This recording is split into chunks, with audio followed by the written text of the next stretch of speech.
안녕하십니까. 돈을 향한 말초적 신경을 인정하라. 저희는 자극은 안 해요. 인정하겠습니다. 경제적 본능입니다. 끝나나 싶으면 다시 시작되는 비트코인의 질주, 어디까지 갈지, 그리고 그 동력이 어떻게 생성되고 또 유지되는지 궁금하신 분들 많으시죠? 건국대 정보통신대학원 겸임 교수이신 오태민 작가와 함께 이야기 나눠보겠습니다. 안녕하세요. 안녕하세요. 불러주셔서 감사합니다. 이 오태민 교수님이 한 10년 전, 딱 10년 전인가요? 네.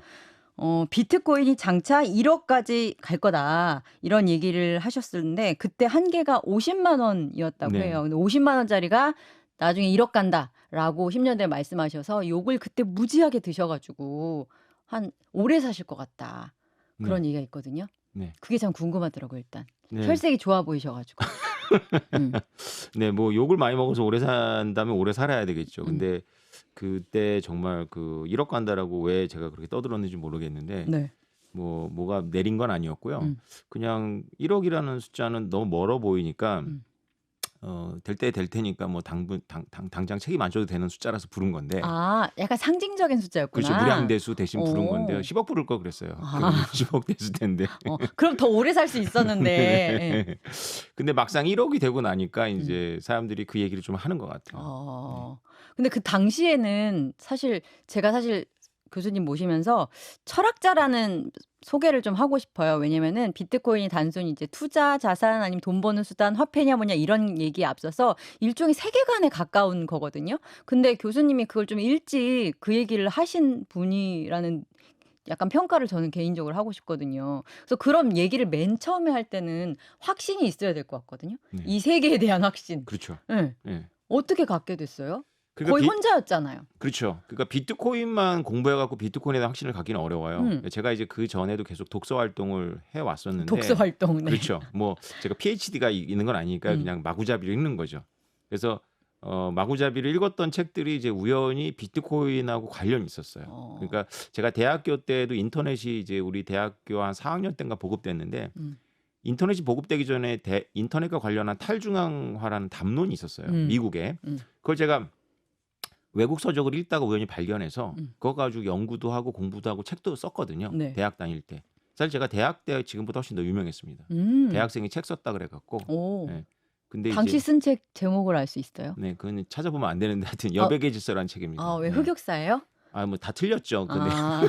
원래 그런 거죠. 그렇죠. 그러니까 그 이상주의를 그때는 이제 봤던 거예요. 아마 들으셨을 거예요. 인터넷이 보급이 되면 뭐 참여민주주의가 확산되고 아. 지방자치가 되고 아. 중소기업의 시대가 오고 뭐 이런 그런 느낌. 또 한때 네. 그 지배했던 네, 담론이군요. 그렇죠. 그것도 예. 남보다 빨리 수입을 해서 어허. 그러니까 우리나라에서는 지식을 창조하는 나라는 아니었으니까 음. 인문학은 빨리 이렇게 책을 입수하면 되거든요. 그래서 재밌는 이야기가 이제 그 당시는 배로다 책을 수입했으니까 외국에 직접 간 사람은 비행기 타고 책을 갖고 왔고 책을 수입한 교수님은 먼저 된 사조인데 나중에 받아가지고 그 사조가 뒤바뀌는 거예요, 한국에서. 시차가. 예, 예. 그 배냐 비행기냐 비행기냐. 예. 이런 식으로. 저는 그때 이제 젊었을 때 음.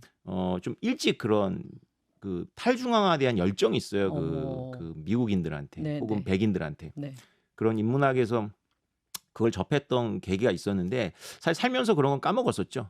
까먹고 이제 그게 1993년 이야기입니다. 그러다가 이제 제가 비트코인을 발견한 거는 2014년이니까 네. 20년이 지났나요? 20년이 지나가지고 비트코인을 발견했는데 너무 익숙한 거예요, 이게. 그러니까 어느 순간 제가 글을 쓰고 있는데 갑자기 기시감이라고 그러잖아요. 근데 이걸 옛날에 썼었는데 제가 대학생 때 썼던 글을 또 쓰고 있더라고요. 아하. 그래서 제가 이제 또 찾아봤어요. 그때 내가 뭘 공부했나 했더니 저는 이제 제 주변 사람들 이 얘기를 알면 정말 신은 불공평하다고 느끼는데 네. 저는 비트코인을 위해서 예비된 사람이에요. 이거 갑자기 되게. 그러니까 20대에는 그런 탈중앙화 철학을 공부했고 30대는 회사를 잘 다니다가 사표 쓰고 모바일 인터넷을 한다고 테헤란로 가서 기술자하고 같이 3년 고생하고 가족들 고생만 시켰거든요. 그리고 나서 애플이 아이폰을 만든 거예요. 근데 우리가 다 알던 기술이거든요. 근데 네. 배터리 문제가 해결이 안 돼서 통합이 안 됐던 걸 스티브 잡스가 배터리 문제가 해결되자마자 하나로 넣어버린 거죠. 그러니까 시차가 한 5년, 3년 정도 있습니다. 그럼에도 불구하고 저는 이제 모바일 인터넷 시대가 온다라고 맞긴 맞았죠. 돈 한 푼도 못 벌었지만 그때 성공한 분이 그 김기사 만든 분이에요. 김기사? 네, 김기사라고 카카오 네비의 원조격인 그렇죠. 아이디어. 그분이 저랑 읽어보니까 저랑 같은 시기에 테헤란에서 고생하셨더라고요. 근데 우리 같은 업체들이 많은데 다 망하고 그분은 이제 버텨가지고 600억의 엑시트를 한 거죠. 대기업에 팔고. 근데 아무튼 그때 경험도 영향 미치고 또 제가 이제 다녔던 회사가 이제 그 바둑 온라인 회사였어요. 조은현 이런 분들이 이제 이사로 이끄는 회사였는데 네. 바둑을 온라인 시대로 만든다. 그러니까 이제 그러면 뭐 생각나십니까? 알파고 생각나잖아요. 네. 2014년도에 알파고가 2세도를 깰 때 네. 그 알파고가 수련한 그 기보가 제가 만든 회사의 기보들이었어요. 그 십수년 전에. 네. 그러니까 그런 것들이 다 연결이 돼요. 왜냐하면 이제 비트코인하고 바둑하고 무슨 상관이냐고 물어보시겠지만 네. 지난번 붐 때 플레이 투 언이라는 개념 아시죠? 게임을 하면 돈을 버는 거. 네네. 그런 코인이 떴거든요. 그러니까 사실은 우리나라에서 NC소프트라는 회사가 비트코인하고 가장 근접해 있었던 거죠. 사실 비트코인의 창시자들이라고 부를 수 있는 그 초기 member들이 리니지 얘기를 꽤 많이 해요. 최근에 업그레이드 됐지만 그 NC소프트가 2014년도에 저를 불러요. 비트코인 강의했다 책을 쓰자마자. 그래가지고 그 NC소프트 부장급들한테 제가 비트코인 강의를 하거든요. 근데 NC소프트의 불행이 뭐냐면 제가 가고 난 다음에 얘기를 들었는데 비트코인이 자신들의 미래인지 아닌지 검토를 했대요. 근데 아니라고 결론이 냈다는 거예요. 검토를 한 것만 해도 대단했는데 결론이 빠르죠. 안 좋았네. 깜짝 놀랐어요. 제가 비트코인 강의했다 책 내자마자 연락이 오더라고요. 그러게요. 비서실에서. 그러니까 그 NC소프트가 리니지를 통해서 만든 게 바로 디지털 자산이거든요. 그래서 비트코인의 모형이 거기 있어요. 사실 뭐 게임에 쓴다는 것뿐이지 그 리니지의 데스나이트 물건 같은 거 막 인챈트라 그래가지고 막 마법 걸어가지고 업그레이드 몇 번 하면 그게 하나가 1억, 2억 되거든요. 맞아요. 그래 현질한다는 표현이 다 리니지에서 맨 처음에 나온 거였잖아요. 그렇죠, 그렇죠. 그러니까 그런 개념을 우리 한국이 선도했는데 그걸 가지고 이제 이런 게까지 융합을 못한 거죠. 그걸 한 애들은 이제 그 약간 철학적 베이스가 있는 거예요. 그래서 철학적 베이스가 있어야 그렇죠. 돼. 우리는 하는 건 잘하는데 이걸 꿰는 철학적 베이스가 없는데 이 제가 대학생 때 접했던 그 탈중앙화라는 개념이라든가 리니지를 보고 그 깨달은 사람들이 그 커뮤니티와 탈중앙과 그 아무것도 담보하지 않는 디지털 자산이라는 개념을 섞어요. 그래서 비트코인을 저는 처음 보고 어떤 느낌이 들었냐면 야 비트코인이 이거 싸이월드의 도토리하고 리니지의 데스나이트 불검하고 네. 그다음에 OK 캐시백을 섞은 거다. 느낌이 오시죠? 네, 느낌이 와요. 이 세 가지를 섞었는데 여기에 너무 중요한 건 NC소프트도 없고 SK도 없고 싸이월드도 없다. 우리가 관리하는 자가 없다. 그렇지. 중앙이 없다.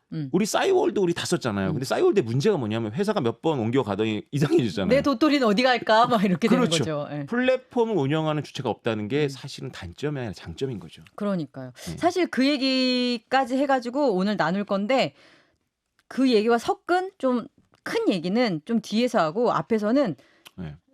당장 눈앞에 네. 그 우리 돈이 왔다 갔다 하는 얘기를 먼저 해보도록 해보아요. 이제 네. 트럼프 이슈인데요. 비트코인이 정말 1억까지 갔다가 또 떨어지는 거 갔다가 또 올라갔다가 이런데 뭐 떨어진 거 관련해서는 뭐 압수 물량을 매도했다. 뭐 미국 같은 데나 뭐 독일이 매도했다 그 이슈가 있었고 또 마운틴 곡스의 뭐 매도 압력 이런 게 있었는데 트럼프 이슈 때문에 다 올랐거든요. 왜 트럼프가 총격을 당했는데 이렇게 되는가와 관련해서는 트럼프가 우호적이다 비트코인 환경에라고 하는데 그러면 왜 트럼프는 우호적인가? 이거부터가 궁금해요. 트럼프가 총격에서 살아남았죠. 네. 그러고 나서 그날 8%가 올랐어요. 그리고 약간 조정받다가 다음 날 트럼프가 JD 번스 부통령을 지명했더니 또 올랐어요. 네.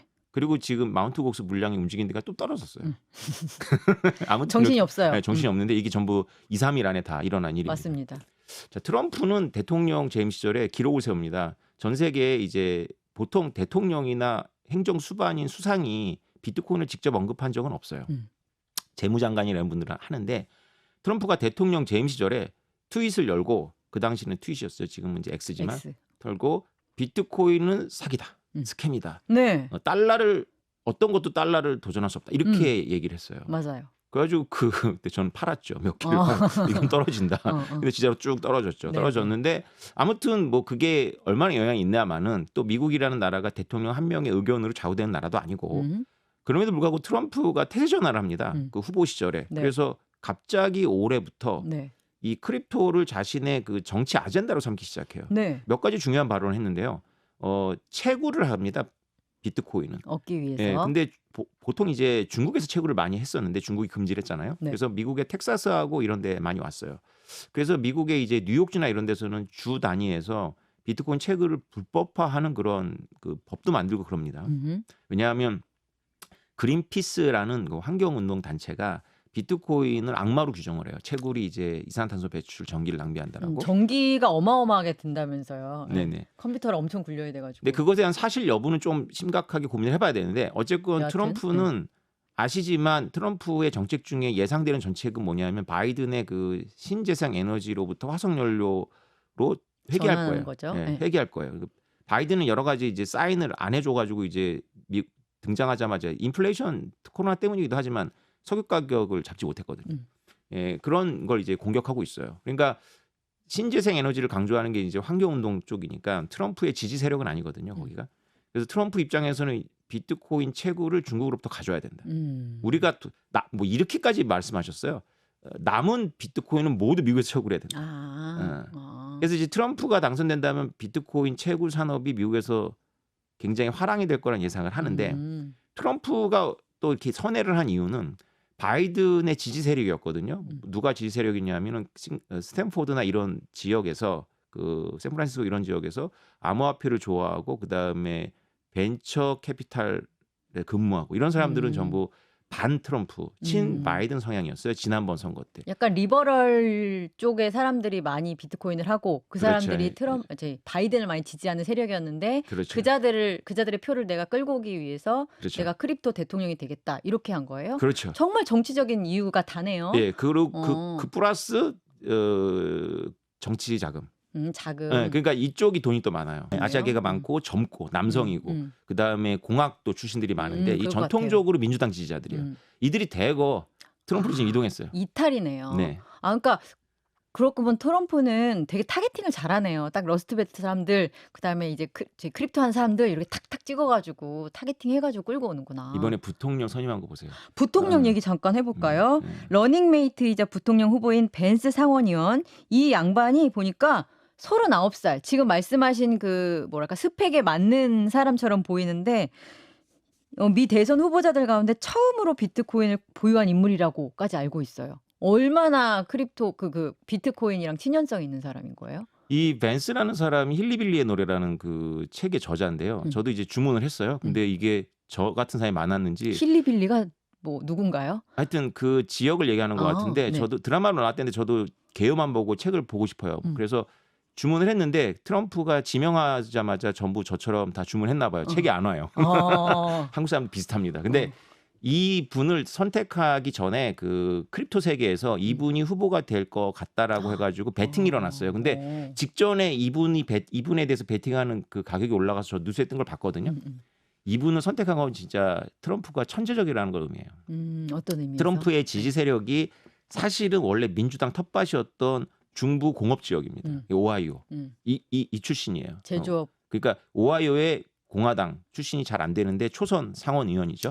벤스가. 그리고 이분이 바로 그 러스트벨트라고 하는 곳에서 그 공장이 전부 한국이나 중국이나 일본으로 가고 나서 그 흉물스러워진 지역에서 일자리가 없어진 사람들. 유년 씨를 보냅니다.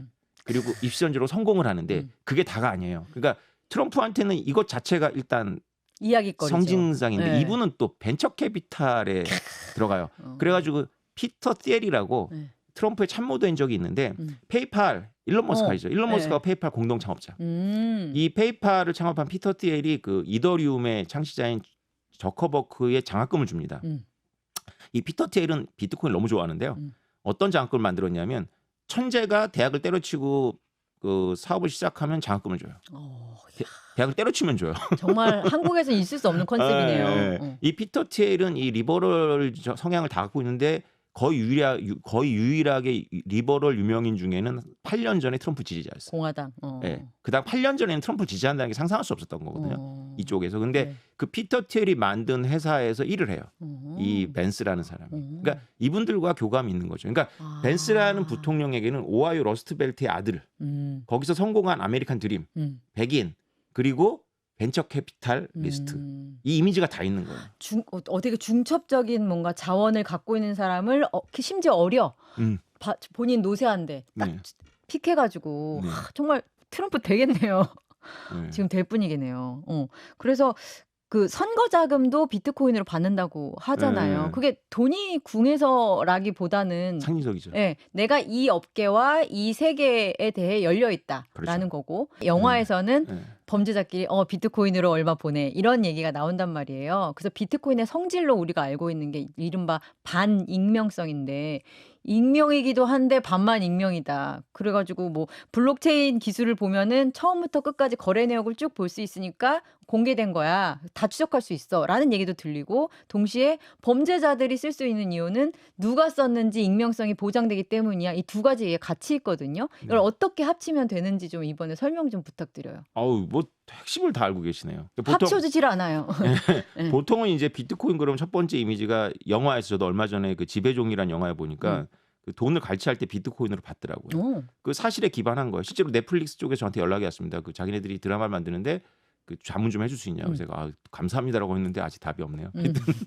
다음- 넷플릭스 자문료 세게 줄 것 같아요. 아 그래요? 응. 네. 근데 넷플릭스에 하청 받는 뭐 이런 한국의 업체겠죠. 근데 그런 식으로 이제 비트코인이 알려지다 보니까 비트코인은 자금 세탁 뭐 이렇게 연결을 합니다. 근데 이 자금 세탁에는 그 중요한 개념이 하나 있어요. 그게 뭐냐면은 요주의 인물이라는 개념이 있습니다. 요주의 인물. 요주의 인물. 그러니까 우리나라는 국회의원이나 그 변호사들이 그 요주의 인물에 들어가지 않아요.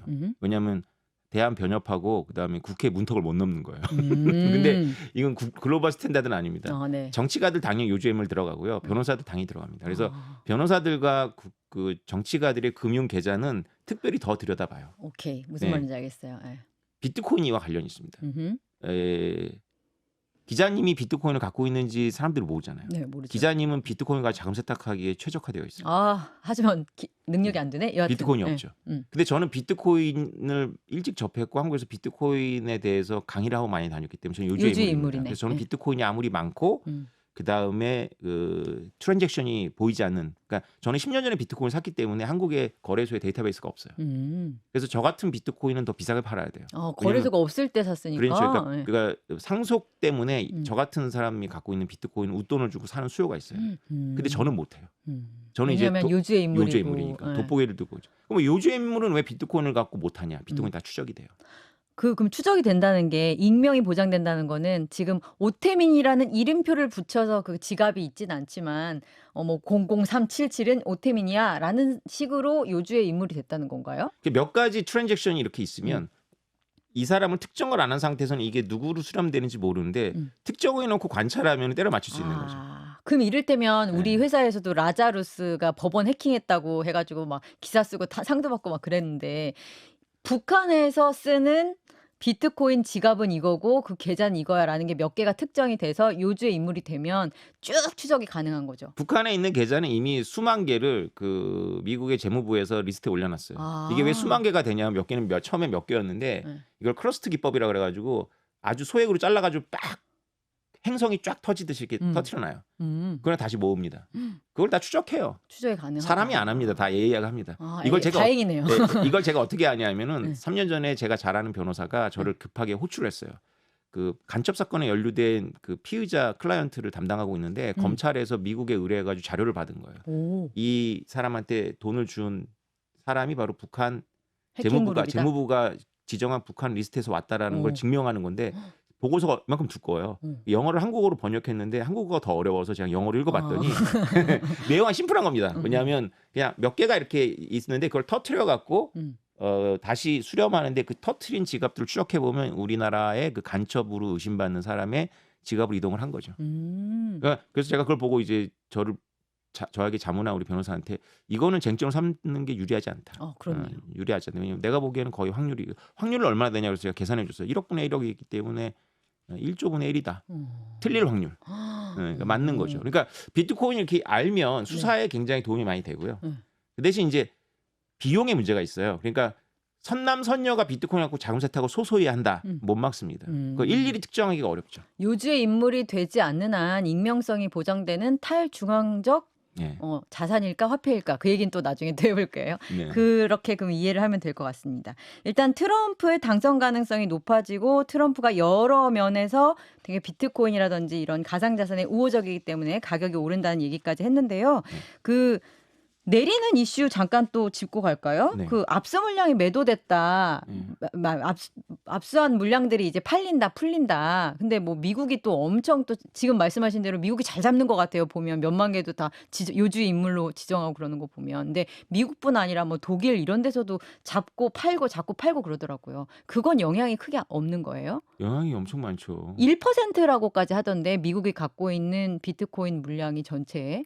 미국은 항상 20만 개를 들고 있는 것 같아요. 오. 그러니까 일부러 그런 것 같아요. 20만 개가 넘으면 팔더라고요. 그러니까 올해도 몇 번 팔았어요. 그러니까 2014년도에 그 다크웹이라고 하는 실크로드를 압수수색했는데 거기서 이제 많이 나왔고요.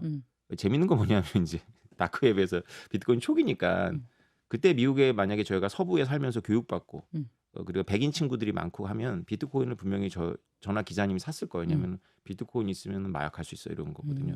제가 마약을 안 하더라도 마약하는 친구들이 나한테 찾을 테니까 비트코인 사놔야지 이래가지고 샀다가 비트코인 억만장자가 된 사람들이 초기 멤버들이에요. 그래가지고 감옥에 갔다 오거나 벌금 많이 냈죠. 그래도 뭐 지금 여전히 부자입니다. 네. 그러니까 그런 특수한 관계가 있기 때문에 비트코인 노출이 된 거예요. 그래서 그들이 비트코인을 막 거래하면서 비트코인은 마약할 자유가 같다.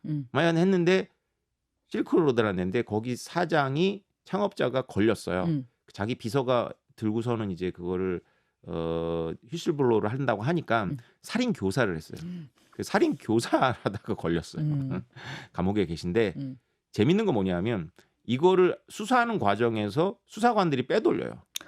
그런 일이 있었어요? 그래서 몰랐네. 그 수사관들 다 잡혔어요.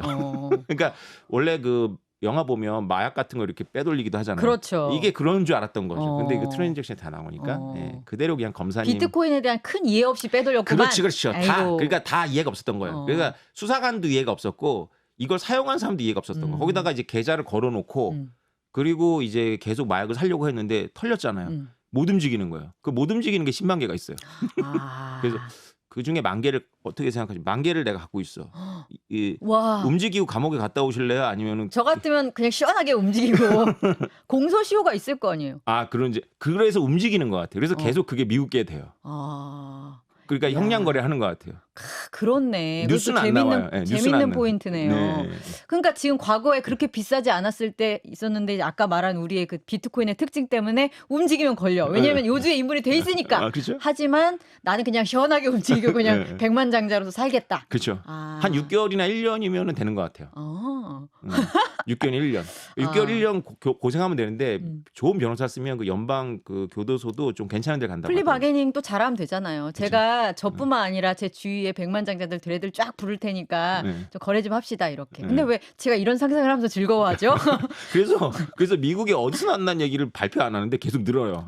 그래서 그렇게 동결되어 있는 게 계속 미국으로 옮겨지는 것 같고. 그렇군요. 네. 근데 미국 정부는 그걸 팔 때 특별한 의도, 그러니까 비트코인 가격에 내가 영향을 미치겠다는 의지를 가지고 그런 걸 하는 건 아니죠.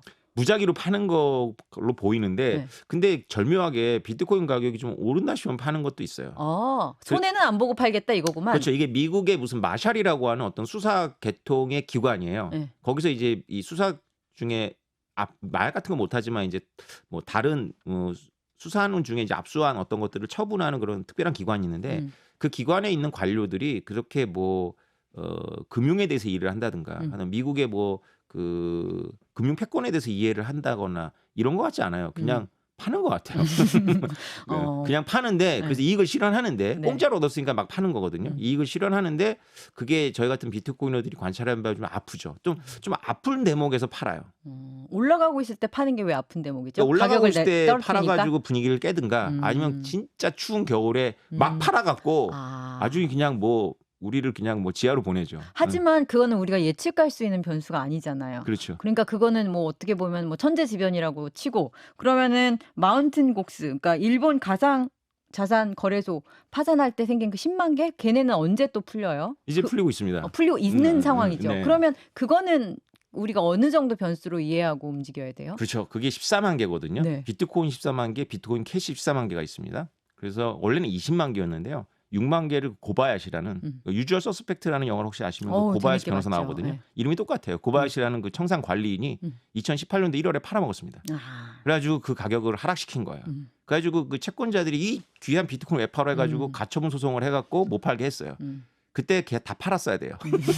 그러면 지금 없는데 지금 몇 천억의 돈과 14만 개 비트코인이 있는 거죠. 20만 개였으면 큰일 날 뻔했죠. 예. 음.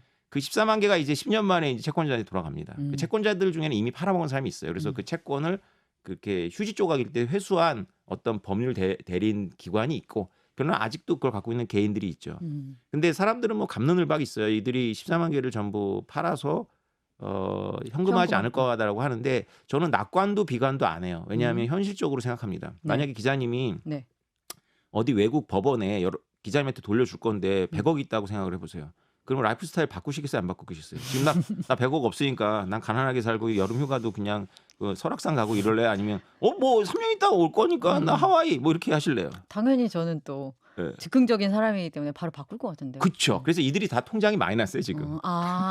그렇군요. 네. 이게 왜냐면 10년 동안 예고된 일이거든요. 아, 마음이 든든하니까. 그렇죠. 뭐 까짓 거 그냥 마이너스 통장 뚫어 이렇게 그렇죠. 되겠죠. 그래서 이들이 현금화 해야 돼요. 그래서 받자마자 현금화를 일부 할 건데, 이미 그것이 제 생각에는 5월, 6월에 하락장을 주도한 것 같아요. 진행이 되고 있으므로, 그리고 그거는 갑자기 뭐 일시를 딱 정해놓고 풀릴 것은 아니므로, 그것도 역시 이제 좀 꾸준히 있을 일이니까 큰 변수라고 보기 조금 어려운 거 아닌가요? 1년 동안 매물로 나올 거라고 보고 있어요, 전문가들은. 그럼 1년 뒤에는 그 변수도 사라지는 거네요? 근데 1년 있다 변수가 사라진 게 아니라 시장은 되게 지능이 높기 때문에 네. 이미 반영이 됐고, 제가 가감하게 예측하자면 이제 마운트 곡스 14만 개는 변수 아닌 것 같아요. 더 이상 오히려 긍정적인 뉴스예요. 어떤 의미에서요? 왜냐하면 저는 이제 비트코인에 10년 동안 있었고, 공교롭게도 마운트 곡스 사건 때문에 제가 비트코인 발견하고 그들과 함께 10년을 지금 같이 본 거거든요. 네. 저는 마이너스 통장을 못 만들고 마운트 곡스 하나도 없으니까. 그렇지. 이들을 제가 관찰했는데, 하여튼 마운트 곡스를 처리한 일본 법원은 정말로 비효율적으로 움직이는 것 같아요. 이거를 10년이나 가지고 있을 이슈가 하나도 없었거든요. 그런데 그때 이슈가 일본 법원에 나올 때마다 가격이 안 좋아요. 치통이에요, 우리 세계에서는. 불확실성이잖아요. 근데 불확실성이 해소됐다는 의미에서 괜찮다는 거예요? 기자님은 어렸을 때 학교에서 혹시 매를 맞아보셨어요, 선생님들한테? 모두에게 맞았습니다. 그래요? 부모님한테도 맞고 학교에서도 맞고. 우리 때는 진짜 우리 남자 학교는 그냥 폭력의 세계였거든요. 저 때도 당구체로 맞았어요. 그래요? 저 때까지는. 네. 그래요? 네, 생각보다 굉장히 어, 젊으신 줄 알았는데. 여하튼 네. 그 맞아보시면 아시겠지만 제일 무서울 때는 맞기 전 아니에요? 그렇죠. 이렇게 자꾸 뒤돌게 되잖아요. 엎드려 맞고 뻗쳐있다가. 나면 어때요? 맞고 나면? 시원하죠. 그렇죠. 바로 그겁니다. 네, 마운트 곡사가 지나고 나면 우리 모두 시원하게. 만세입니다. 네. 불확실성. 시장에서 제일 최악인 것은 불확실성이다. 그렇죠. 예측 가능해야 된다. 그렇죠. 시장이 싫어하는 건 배드뉴스가 아닙니다. 불확실성입니다. 불확실성입니다. 네. 자, 그러면은 최근에 있었던 메인 팩터, 그리고 우려해야 될 어떤 부분에 대해서 얘기를 해주셨는데, 그럼 단기를 한 뭐 2, 3년 정도로 봤을 때, 얼마 전에 이제 부동산 얘기하면서 단기를 한 2년 정도로 놓고 얘기를 했었거든요. 이것도 굳이 시점을 한 2, 3년 정도로 놓고 봤을 때, 그러면 이 시장의 메인 팩터로 우리가 고려해야 될 부분이 있다면 몇 개 찝어주실 수 있을까요? 일단 미국 대선이 가장 중요한 이슈고요. 네. 트럼프가 대리라고 보지만 안 될 수도 있잖아요. 사람 일은 모르는 그쵸. 거고. 네. 네, 그래서 불확실성의 수준은 좀 낮지만 현재로선. 또 뭐 사실은 또 암살 같은 불의의 사건이 일어날 수도 있는 거고. 네. 그렇죠. 그런 배제할 수는 없죠. 그렇죠. 그런 요인들이 있고, 그다음에 진짜로 세계의 무역이 만약에 우리가 알고 있는 트럼프의 그 보호무역주의가 확산돼 가지고 유럽과 미국 간의 무역이 중단되고, 그다음에 뭐 대만 해협이 위협을 받아 가지고 뭐 우리나라도 무역을 못 하고, 그다음에 호르무즈도 막히고, 뭐 이렇게 세계적인 총체적인 혼란이 온다면 비트코인도 없어질 겁니다. 거의 가루가 될 정도로 가격이 내려가겠죠. 저는 오히려 그런 이슈가 있으면 비트코인 가격이 오를 거라고 생각했는데, 그건 조금 이따 얘기를 하고요. 그러면 또 그 국제 정세 이슈 얘기를 해주셨는데, 금리는 어때요? 지금 그러게요. 9월에 금리 인하할 가능성이 굉장히 높게 쳐지고 있었는데, 트럼프가 11월 대선 전에는 금리는 안 된다 또 이러고는 있는데, 뭐 트럼프 말이 뭐 통할 건 아니지만 왜 그래도 그러신 거죠, 근데? 금리가 바이든 시절에 금리가 인하되면 사람들이 좋아해서 이 정부에 대한 호의가 생길 거라고 생각하는 거 아닐까요? 그 이유가 유일한가요? 전 트럼프의 그 천재적인 복잡성은 저는 따라갈 수가 없으므로. 너무 정치적이라서 어쩔 때는 그분은 강달러주의자고, 어쩔 때는 약달러주의자고. 그러니까요. 왔다 갔다 하세요. 대중이 없지만 결국은 근데 본인의 이득에는 다 복무하더라고 그 행위들이. 그래요. 여하튼 금리는 어떻게 비트코인에 영향이 어떻게 가나요? 금하고 비트코인하고 같이 움직여요. 금리. 예, 그러니까 금하고 비트코인이랑 같이 움직이는데 금보다 훨씬 더 강하게 움직이는 거거든요, 비트코인이. 네네. 그러니까 이번에 금도 올랐어요. 근데 금은 바로 금리의 반대 방향이거든요. 그래서 요즘에는 안 그래. 그렇지 금리가 내려가면 금 사야 된다 이렇게 하는 거네. 주식이 올라갈 거니까. 근데 지금 금리가 올라간다 그러면 금에 대한 수요가 떨어지잖아요. 그냥 달러 갖고 있어도 되니까. 그래서 비트코인이 영향을 받을 텐데 이거는 진짜 초단기 아니에요? 9월. 근데 저는 그렇긴 하죠. 9월을 초단기지만 9월을 보자라고 하는 거죠. 왜냐하면 9월이 되게 의미가 있습니다. 왜요? 첫 번째 트럼프 대통령 후보께서 금리를 날리셨지만 금리 요인이 9월에 있습니다. 네. 예. 두 번째 마운트 곡스 물량에 대해서 시장이 이제 이 레질런스 그러니까 그 회복력을 가졌다 이런 걸 보여주는 게 9월입니다. 나 버틸 수 있어 여부를 그렇죠, 보여주는 그렇죠. 것. 이제 진짜 중요한 건데요.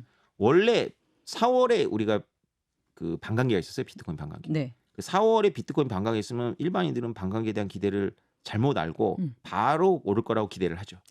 공급되던 이제 비트코인의 양이 반으로 줄는 시점이 되니까 공급이 줄면 당연히 가격이 오르겠지라고 생각하는 사람들은 4월에 딱 오를 거라고 생각한다는 말이죠. 그렇죠. 네. 근데 여태까지 패턴은 그렇지 않았어요. 그거 왜 그러냐면 채굴이라는 그 비트코인 고유의 산업적 특성이 있기 때문이죠. 비트코인 반감이라는 게 뭐냐면 채굴자들의 비트코인 수입이 반으로 줄었다는 거예요. 가격이 2배로 오르면 괜찮은데 수입이 반으로 줄면 영세한 채굴자는 못 버팁니다. 그럼 영세한 채굴자가 공작물 팔기 전에 먼저 비트코인부터 팔아요. 그래서 해시레이트라고 하는 게 쭉 떨어져요. 그 스키 슬로프에 가면 초보자용처럼 눈에 안 보이게 쫙 떨어집니다. 네. 이게 6개월 걸려요. 6개월. 꽤 오래 그렇죠. 걸리네. 6개월 동안 항복하는 거예요. 4에다가 6을 더하면 10인데 제가 왜 한 달을 앞당겼냐? 이게 중요합니다. 이게 이제 진짜 돈 되는 건데요. 네. 트럼프가 총을 맞을 거를 알지 않았을 거예요. 당연하죠. 근데 그 주 월요일부터 기관들이 비트코인을 사기 시작했습니다. 기관들의 움직임 또 주시해야지. 기관들은 빠릅니다. 그렇죠. 기관들은 먼저 들어오고 먼저 나갑니다. 개미들보다. 네. 그러니까 개미들은 트럼프가 총을 맞고 살아났을 때 이제 지금이야 이러고 차트를 보고 들어갔지만 들어가고 그 놀랍게도 그 주 월요일부터 유입량이 순으로 바뀌었어요. ETF가. 그게 사실 음모론의 한 스푼이긴 했어요. 여하튼 근데 네. 아무튼 기관들은 빨리 팔고 빨리 산다. 그래서 10월이면 9월일 거다라고 보는 거죠. 그래서 9월에 이 금리까지 해가지고 금리, 마운트 곡스, 반감기 6개월 이 세 가지가 맞부딪히면서 바이든의 사퇴 여부까지도 명확해지면서 불확실성이 해소되면서 그렇죠. 대선 구도가 트럼프로 잡히면서 9월 폭등설을 제가 이제 주장해 왔거든요. 한 두어 달 됐습니다. 이걸 떠든 게. 네. 근데 다 맞아가고 있는데 트럼프 대통령가 갑자기 금리 그래서 저도 좀 당하고 있어요. 금리가 빠지면 이거 9월이 안 되는데.